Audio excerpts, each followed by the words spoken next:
Alright, what is up, boys and squirrels? It is Gnomes, and we're here in a game watching Karmavore versus Saroton. But this Saroton guy is actually an old player. This is TheRavager. I'm sure you guys know him.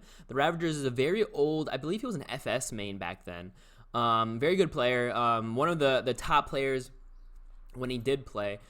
He's come back maybe half a week ago, so like 3 days.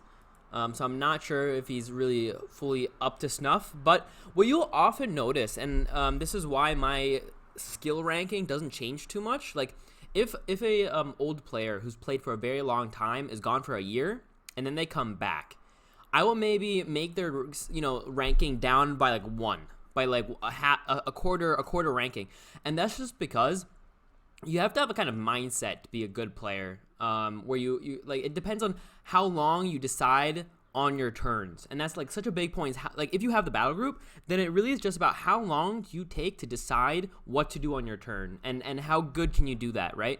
And if you're a good player, you think about it longer, and you don't just like willy-nilly click around.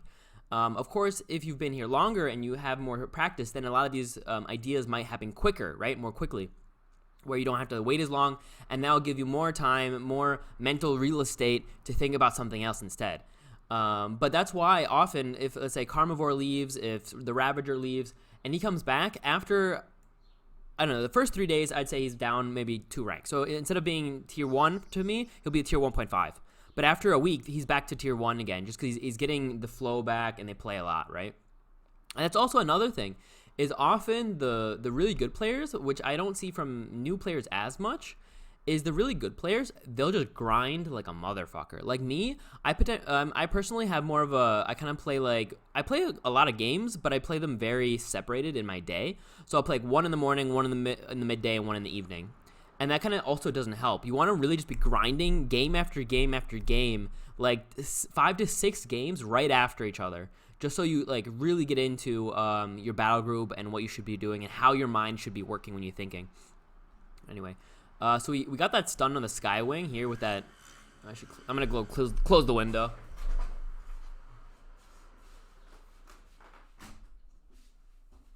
All right, so we got that stun from the Fey Enchantress on the Prismatic, meaning he cannot fly over unless we see a Dragon God staff. I mean, that could potentially happen, but that would be an equip just to get into this font. Places the relic down here. Is this magic? Doesn't look like it. This is magic. This is an elf. It's not rangers either, is it? No, not really. I'm not sure what this is. This is a ranger, and so is this, and so is this. But this and this aren't rangers. This is more magic. So it's a bit confusing. I'm not exactly positive what this battle group is supposed to be following. But I'm going to go back into my theory ideas because that was fun to think about. So, for example, the Ravager or Tiny Dragon, especially Tiny Dragon, right? He loves going on hiatuses. He'll be gone for, oh, do we have kill? Yep, easy kill. He'll be gone for like, a month or a year, half a year, something like that. He's like, okay, I'm gone. And then he'll come back and he'll grind. He'll be like, game. He'll just ask over and over again. He's like, what he does is he asks the good player for games, right? He doesn't just go on ranked. He doesn't care about rank anymore. Like, he's fallen so high, he's not even in the top 10 anymore. And that's because everybody knows he's the best, right? He doesn't care. He doesn't need to prove it to anyone. He just wants to play games. And so what he'll do is he'll be in like the lobby and he'll just ask all the good players, hey, game, question mark, game, question mark. And it's kind of irritating because he'll do that to like, I've been told, I haven't had it happen to me because I'm not good enough, but he'll do it to Pox Junkie, where he's like, hey, Pox Junkie, you want to play? Hey, Pox Junkie, you want to play? And Pox Junkie's like, yo, dude, chill. I'm like doing things right now. Like I'm with my child or something, and he's just like still asking for games. All right, so he has this kill on the Neo Drake. He got that Norglobe, which is really huge. He didn't move the Imperator to get it. I'm assuming because he was scared of knockback, but there isn't too much knockback in KF, so I'm a bit confused.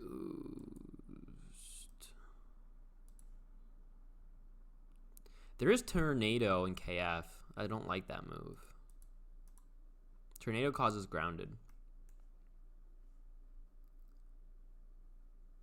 He used Wandering here, but now if there's a Tornado used, he will just die for 40 Nora to kill a 70 Nora champion. All right, so he goes for the attack here. He actually went first. This is interesting. He went first for the attack with the Ferocious Bite. Usually you want to attack last with the Corgi Ranger because you want to get that battle leader, but he did it first here because he wanted that Illuminate, or sorry, the minus, wait, it only causes minus defense. It doesn't actually cause, huh. He should have attacked first with the Inspector then. I guess he knew he wasn't getting the kill, so it didn't matter exactly what direction or which one went first. Yeah, so like I said, it's really about a mindset on how to play. Like a lot of the mechanics you'll kind of learn quite quickly again. But like the idea about like thinking, and I think that's even more of it than anything else, more than knowing mechanics, just because there's so many mechanics in the game that you can't know all of them. Like I've been playing this game constantly for a very, oh no, he's just gonna smack him now. I mean, either tornado or smack him.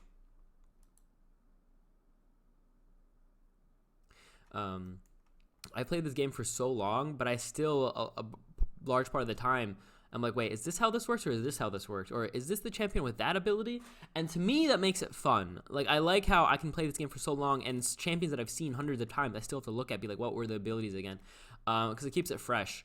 Now, I can obviously very easily see how that can be extremely annoying to new players, though, right? Like, if you're a new player, and then all of a sudden, there's like 500 abilities you have to read through. Alright, so that's pretty much GG, right? The Screecher comes out, uses the Reinforce, so that champion that he was the whole time trying to kill dies, gets this Norglobe. Luckily, Karmavore got that one Norglobe with the Corgi Ranger. But the Skywing can just double tap here. It's not even, like, the whole wandering idea is just, like, useless at this point. The Fairy Dust. And next turn, the Fairy... Well, how long does this take? It's 2 turns only. Oh, he didn't attack. That's interesting. Alright, he didn't attack with this Prismatic Skywing for some reason. Which means he can run away. He also has mobility on the Fey Enchantress. Why didn't he attack? Was I missing something? Maybe there was a defensive ability? Or was he stunned and I wasn't paying attention? I don't know. Weird.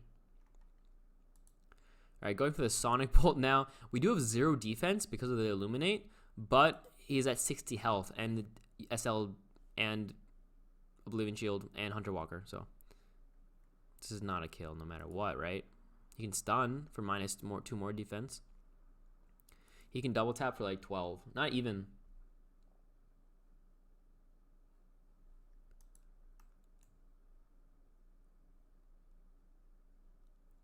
Yeah, Oblivion Shield will block 1 attack, so I probably want to block the Ravager attack just because, or Ranger attack, sorry, because it only has 10 damage. Very low damage on this champion. This is really definitely a scout type thing. Like run to a font and just be annoying, but it's not really meant for damage.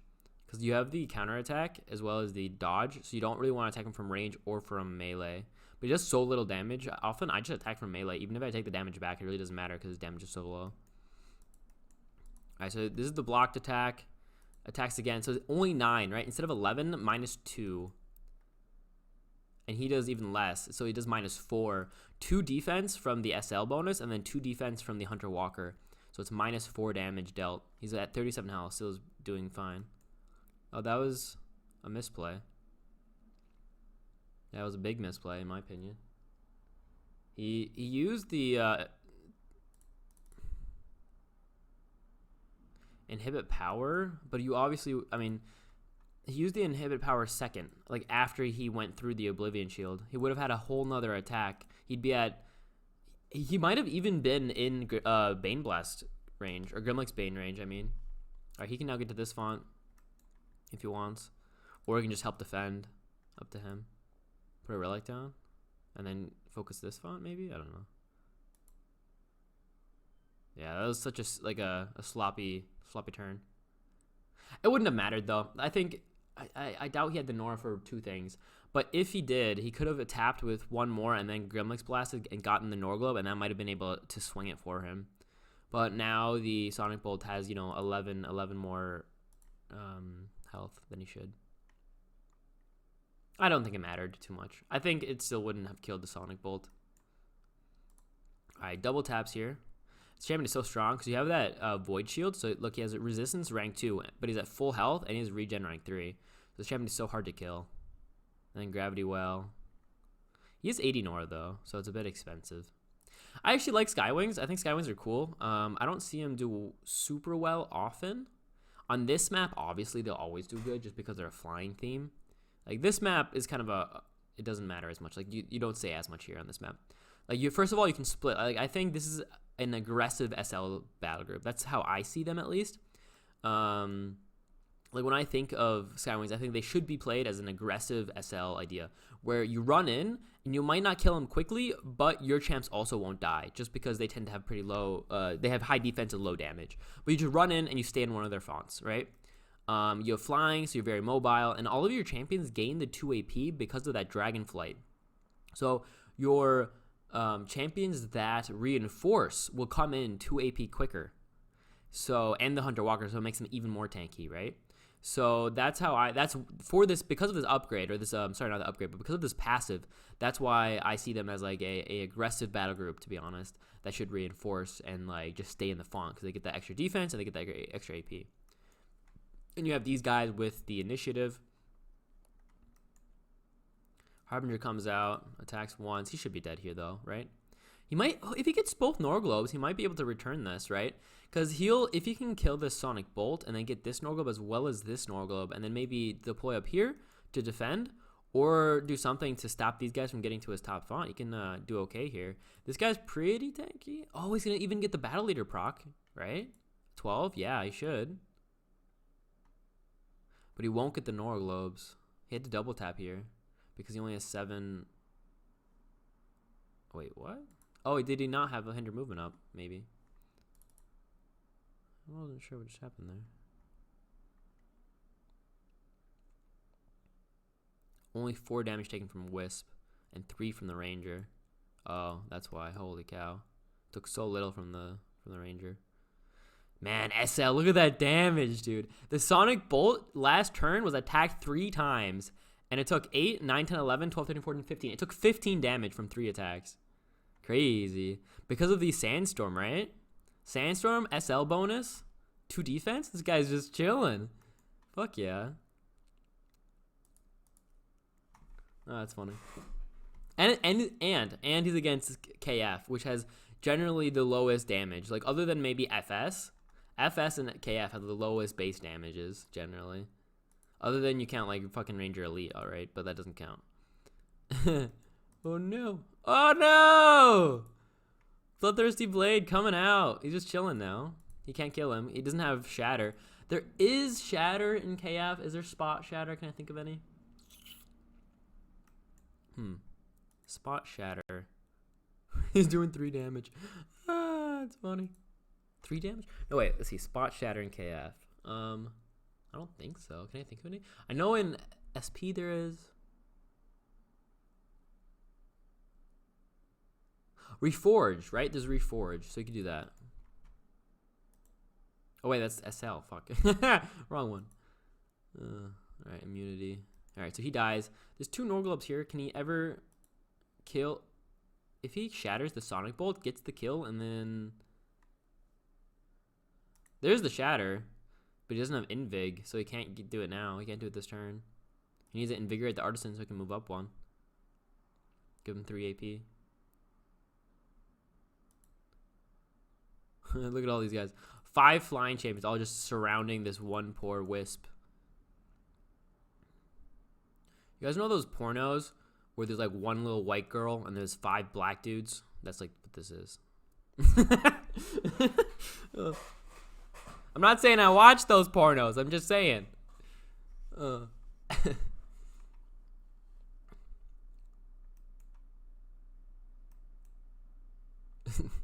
They're all like, we're not taking any damage.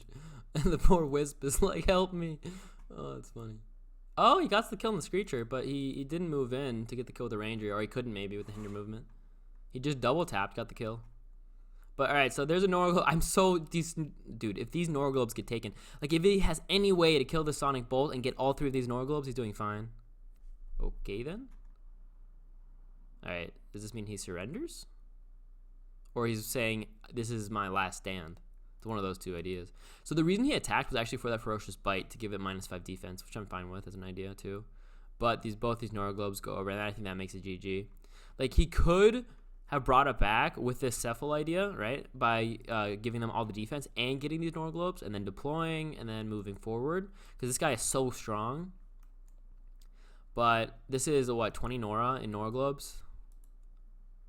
Sonic Bolt is still okay, even if the Shatter is coming at him. He can run away if he wants to. So that was the Acid Bomb. Dude, he has resistance, and then, or no, immunity, resistance, and he still had a damage type that went through that. Nice, right? And electric type. Ha! Easy. Man, there's so many attack types. Holy cow. There are so many attack types in SL Dragons. Like, here we have Sonic, we have Acid, we have Physical, we have Electric, we have Magical, and we have more Acid. So there's so many attack types. You really get around that so easily. Like, immunities of attack types does not matter to Skywings whatsoever. 8 speed. There's at 9 speed, and he's dead. Oh, there you go. So GG, well played. I think map-wise, Ravager had a bit of an advantage just because of the flying idea. He was always constantly going to say, hey, your top font could be mine. Especially with the 2 AP that you get from the Skywing idea, right? Other than that, I think the main turning point was when he went to kill that one Sonic Bolt, and then it was just reinforced, right? So instead of getting the kill and then the Nora Globe, he didn't get the kill, and not only did he not get the kill or the Nora Globe, but the Nora went back because of the reinforce. And then after that, it's just like, hey, you have nothing, right? Also, I don't know why we would play the Ranger. I think the Ranger is also just a weak champion. So there might have been a battleground or battle group discrepancy as well, where I think that Skywings, what did I put them as? In SL, I think I put them at like tier 2. I think that Skizik are a lot better. I think Sand are better. Like, they're so map dependent to be that insane. But generally, I don't think they're that good. But on that map, you could maybe see them as like tier 1.5. But normally, you wouldn't see that. And then what he was playing, what Karmavore was playing, I'm pretty sure was an experimental battle group. So I can't say, you know, if it was totally that reason or not. Anyway, GG.